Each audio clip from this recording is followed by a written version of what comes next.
Hi to all. Last video ல பார்த்தோம்னா call by reference, written by reference பார்த்தோம். இந்த இதுல பார்த்தீங்கன்னா reference அதாவது ஆர்குமெண்ட்டே நம்ம அனுப்பல அப்படின்னா அந்த இடத்துல எப்படி வந்து ஒரு ஃபங்க்ஷன் வந்து ஒர்க் ஆகும் அப்படிங்கறத பார்க்கலாம். That is called default arguments. Default arguments are specified in the function declaration or a definition. எந்த இடத்துல இருக்குன்னா ஃபங்க்ஷனோட டிக்ளரேஷன் இன்னொன்னு டெஃபினிஷன் இடத்துல இருக்கும். when a function is called without passing enough argument, தேவையான ஆர்குமெண்ட் பாஸ் பண்ணாத இடத்துல அதுக்கிட்ட இருக்கிற டிஃபால்ட் வேல்யூஸை யூஸ் பண்ணிக்கும். Used for the missing parameters. ஏதாவது பெராமீட்டர் வந்து பாஸ் பண்ணாம இருந்தா அந்த இடத்துல யூஸ் பண்ற ஆர்குமெண்ட்டை டிஃபால்ட் ஆர்குமெண்ட் இருக்கு. நார்மலாவே அந்த ஃபங்க்ஷனுக்கு ஆர்குமெண்ட் எடுத்துட்டு வந்திருக்கணும். மேபி நம்ம ஃபங்க்ஷன் கால் பண்ற இடத்துல எந்த ஆர்குமெண்ட்டும் பாஸ் பண்ணாம விட்டுட்டோம் அப்படின்னா உடனே கம்பைலர் என்ன பண்ணிக்கும், அது டிஃபால்ட்டா ஒரு சில ஆர்குமெண்ட்ஸ் வச்சிருக்கும், அதை சப்ஸ்டியூட் பண்ணி ஃபங்க்ஷனோட பாடியை எக்ஸிக்யூட் பண்ண ஆரம்பிக்கும். தட் இஸ் கால்டு அந்த டைப் ஆஃப் ஆர்குமெண்ட் வந்து டிஃபால்ட் ஆர்குமெண்ட்னு சொல்றோம். பாத்தீங்கன்னா இது ஃபங்க்ஷனோட ரிட்டர்ன் டைப் சின்டாக்ஸ், ஃபங்க்ஷனோட ரிட்டர்ன் டைப், ஃபங்க்ஷனோட name into parameter 1 equal to default value. இது வரைக்கும் நம்ம பார்த்ததுல into value into parameter அவ்வளவுதான் இருந்துச்சு. இந்த இடத்துல பாத்தீங்கன்னா equal to சிம்பிளோட ஒரு வேல்யூவை கொடுத்திருக்கோம். equal to சிம்பிள் கொடுத்து ஒரு வேல்யூ கொடுத்திருந்தோம் அப்படின்னாவே இது டிஃபால்ட் வேல்யூ சொல்லி டிஃபால்ட் parameterன்னு சொல்லுவோம். மேபி இப்ப வந்து இந்த ஃபங்க்ஷனை கால் பண்ண இடத்துல எந்த ஆர்குமெண்ட்டும் பாஸ் பண்ணலைன்னா இந்த 3 ஆர்குமெண்ட்டையும் அதுவா சப்ஸ்டியூட் பண்ணி ஃபங்க்ஷனோட பாடியை எக்ஸிக்யூட் பண்ணும். அப்ப இந்த 3 ஆர்குமெண்ட்டையும் தான் டிஃபால்ட் ஆர்குமெண்ட்னு சொல்றோம். ஃபர்ஸ்ட் கேஸ் எந்தெந்த இடத்துல எல்லாம் வந்து இந்த டிஃபால்ட் ஆர்குமெண்ட் ஒர்க் ஆகுதுன்னு பாருங்க. int மெயின் ஃபங்க்ஷன்ல டெம்ப்ங்கிற ஃபங்க்ஷனை கால் பண்ணியிருக்கோம். இங்க எந்த ஆர்குமெண்ட்டையுமே நம்ம பாஸ் பண்ணல. ஸோ டெம்ப்ங்கிற ஃபங்க்ஷனை ஐடென்டிஃபை பண்ணிரும் கம்பைலர். ஐடென்டிஃபை பண்ணிட்டு இங்க int ஐயும் எஃப்ஐயும் நம்ம வேல்யூ எடுத்துட்டு வந்திருக்கணும்னு பாக்குது. அப்ப வந்து இந்த இடத்துல வந்து நம்ம எந்த வேல்யூ சென்ட் பண்ணலைங்கிறத ஐடென்டிஃபை பண்ணிட்டு ஃபங்க்ஷனோட டெஃபினேஷன் டிக்ளரேஷன் இருக்குல்ல அதுல செக் பண்ணும்போது int equal to 10 float equal to 8.8 அதாவது இந்த இடத்துலயும் ஈக்குவல் டு கொடுத்து ரெண்டு வேல்யூ அசைன் பண்ணி வச்சிருக்கோம். ஸோ இந்த ரெண்டையும் இந்த வேரியபிளுக்கு பேராமீட்டருக்கு சப்ஸ்டியூட் பண்ணி ஒர்க் பண்ண ஆரம்பிக்கும். அப்ப இதை வந்து டிஃபால்ட் ஆர்குமெண்ட்.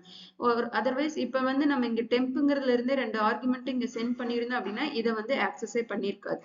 எப்ப வந்து ஆக்சஸ் பண்ணுதுன்னா நம்ம ஆர்குமெண்ட் வேணுங்கிற இடத்துல அனுப்பல அப்படிங்கும் போது அந்த இடத்துல டிஃபால்ட் ஆர்குமெண்ட்டை யூஸ் பண்ணிக்கிறது தான் டிஃபால்ட் ஆர்குமெண்ட்னு சொல்றோம். இது இன்னொரு டைப் ஆஃப் டிஃபால்ட் ஆர்குமெண்ட். இது அதே மாதிரி தான் டெம்ப்ங்கிற ஃபங்க்ஷனை கால் பண்ணியிருக்கோம்.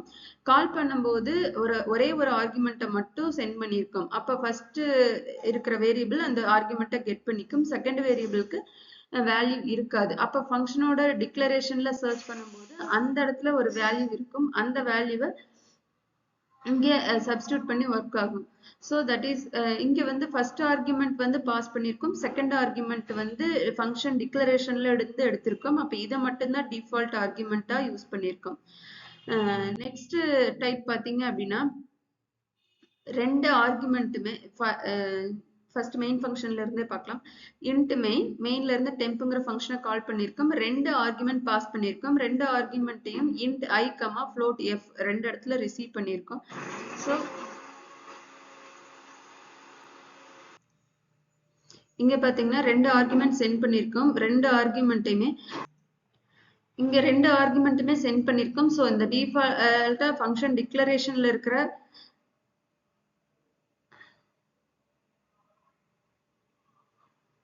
ஃபங்க்ஷன் டிக்ளரேஷன்ல இருக்கிற இது வந்து நம்ம யூஸ் பண்ணாம இருக்கோம்.